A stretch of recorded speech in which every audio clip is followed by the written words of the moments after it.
आज सुबह पाकिस्तान के एक शहर में लोग आटे की बोरी के लिए लाइन में खड़े थे। धक्का मुक्की हो रही थी। कोई जंग नहीं चल रही थी। कोई बम नहीं गिरा था। फिर भी लोग भूखे थे। अब जरा यहीं रुकिए।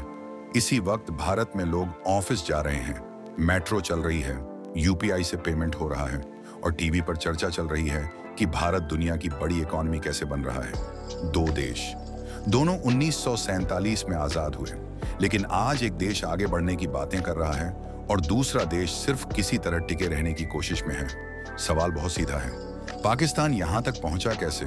जब पाकिस्तान बना था तब उसके पास बहुत कुछ था, अच्छी जमीन, जवान लोग, सही जगह। लेकिन शुरुआत से ही एक बड़ी गलती हो गई। देश चलाने से ज्यादा देश पर कंट्रोल करने की सोच आ गई। भारत ने धीरे धीरे अपने सिस्टम को मजबूत किया, संविधान, चुनाव, सरकारी संस्थाएं।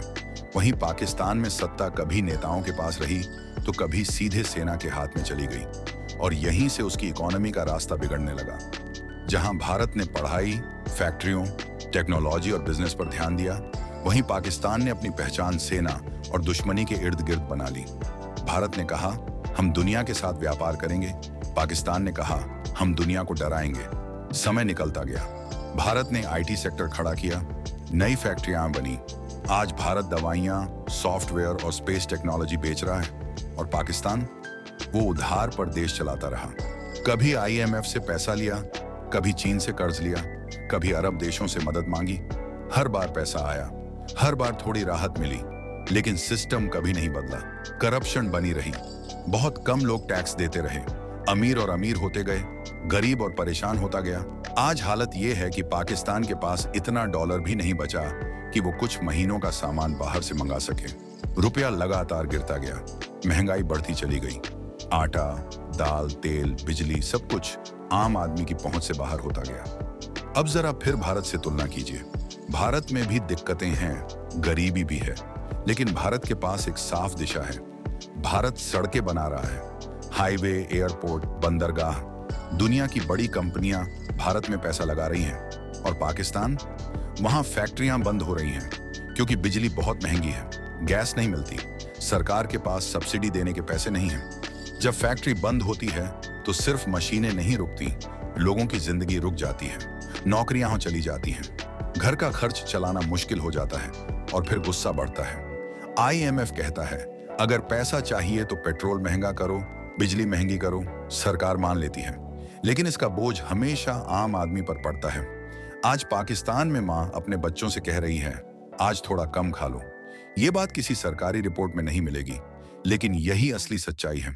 और इस सब के बीच एक चीज पूरी तरह सुरक्षित है, पाकिस्तान की सेना। देश लगभग कंगाल हो चुका है, लेकिन सेना के बजट पर कोई असर नहीं। यहीं से लोगों के मन में एक कड़वा सवाल उठता है, क्या पाकिस्तान एक देश है या एक ऐसी सेना जिसके पास देश है? राजनीति ने हालात और बिगाड़ दिए, कभी इमरान खान, कभी दूसरी सरकार।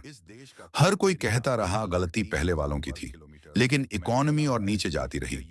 आज दुनिया पाकिस्तान पर भरोसा नहीं करती।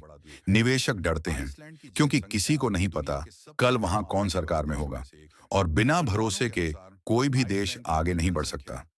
भारत की सबसे बड़ी ताकत यही रही है, स्थिरता। सरकारें बदलीं, नीतियां बदलीं, लेकिन सिस्टम चलता रहा। पाकिस्तान में हर बदलाव के साथ पूरा देश हिल जाता है। अब सबसे खतरनाक बात समझिए, जब कोई देश पैसों के मामले में टूटता है तो वो अंदर से भी कमजोर हो जाता है। और जब ऐसा देश न्यूक्लियर हथियारों से लैस हो तो पूरी दुनिया को डर लगता है।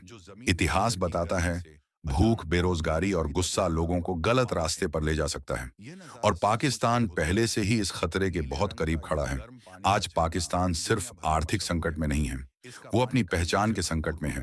अब उसे तय करना होगा वो आगे बढ़ना चाहता है या अपनी पुरानी गलतियों में फंसा रहना चाहता है, क्योंकि देश नारे से नहीं चलते, देश रोजगार, खाना और भरोसे से चलते हैं। अब आखिरी सवाल आपसे, दो देश एक साथ शुरू हुए, एक आगे निकल गया, दूसरा पीछे रह गया।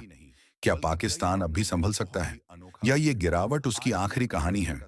अपनी राय कमेंट में लिखिए।